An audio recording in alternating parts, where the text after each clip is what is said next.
Hello, আসসালামু আলাইকুম। সবাই কেমন আছেন? আশা করি ভালো আছেন। আমিও আপনাদের দোয়ায় ভালো আছি। আমি আজকে আপনাদেরকে একটা গল্প শোনাইতে যাচ্ছি।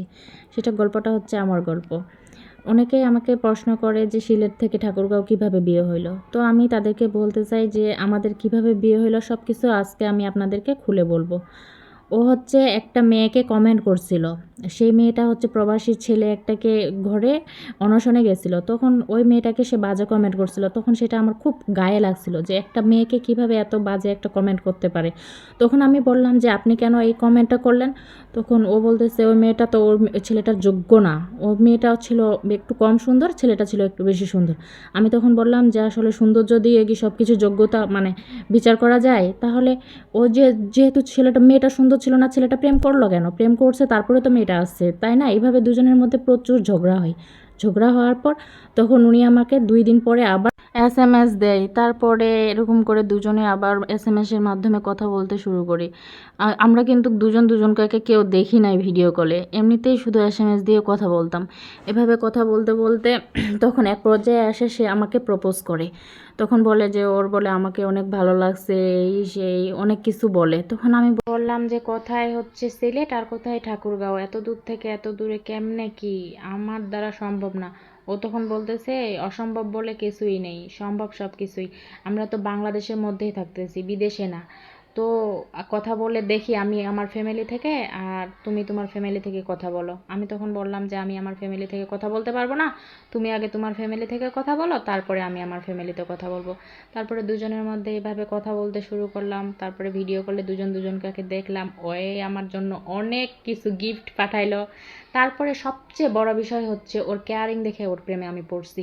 ও এতটা কেয়ারিং ছিল, সব সময় আমার খবর নিত। ঘুম থেকে কখন উঠতেছি, কখন খাচ্ছি, কোথায় যাচ্ছি না যাচ্ছি। এতটা ভালোবাসা আমি কারো কাছেই পাই নাই, ওর কাছে যতটা ভালোবাসা পাইছি। ওর ভালোবাসা দেখে, ওর কেয়ারিং দেখে আমি ওর প্রেমে পড়ে গেছিলাম। যাক, যা করে আল্লাহ ভালোর জন্যই করে। অনেক হ্যাপি, এখনও আমি অনেক হ্যাপি। এখনও ও আমাকে অনেকটা কেয়ারিং করে, আমাকে ছাড়া কিছুই বুঝে না। যা করে অনেক কিছুই করে, হয়তো বা আমি অতটা করতে পারি না ওর জন্য, কিন্তু ও আমার জন্য অনেক কিছুই করে, আমার কাছে যেটা মনে হয়। তারপরে আমাদের ফোনের মধ্যে বিয়ে হয়। ও থাকে দূর প্রবাসে ওখান থেকে, আর আমি থাকি আমার বাসায়। এই তো ফোনের মধ্যে আমাদের দুজনের বিয়ে হইল।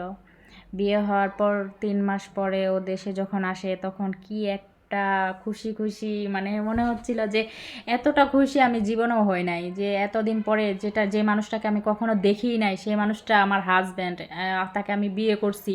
তার সাথে কোনো দেখা দেখি হয় নাই। যখন দেশে আসলো, আসার পরে যখন দেখা হবে, আমাদের ফ্যামিলি পুরা মানুষ, আমাদের গ্রামের পুরা মানুষ ওয়েট করতেছে। আমার থেকে বেশি ওরা এক্সাইটেড যে ফোনের মধ্যে বিয়ে হয়েছে, ছেলেটাকে এও দেখে নাই, ও মেয়েটাকে দেখে নাই। এখন বিয়ের পর ৩ মাস পরে ওদের দেখা হচ্ছে, এটা নিয়ে সবাই এক্সাইটেড ছিল। তো যখন ওই আমাদের বাসায় আসে তখন পুরা গ্রামের মানুষ ওকে দেখতে আসছিল। এটা দেখে আমার অনেক অনেক হাসি পাচ্ছিল যে একটা, মানে আমি শুনছি সব সময় যে বউগুলাকে এইভাবে দেখতে আসে, কিন্তু ওকে যে সবাই দেখতে আসছিল এটা জিনিস দেখে আবার ভালো লাগতেছিল। তো ও হচ্ছে আসার পরে যে আমাদের ফ্যামিলিতে যায় সবার সাথে এত ভালো, মানে এত ভালোভাবে অ্যাডজাস্ট হয়ে যায়, আমি এটা কল্পনাও করি নাই। কারণ প্রথম দিনে গিয়ে ও সবার সাথে এত ম্যাচিউরড হয়ে যায়, এটা জিনিস ওর অনেক ভালো।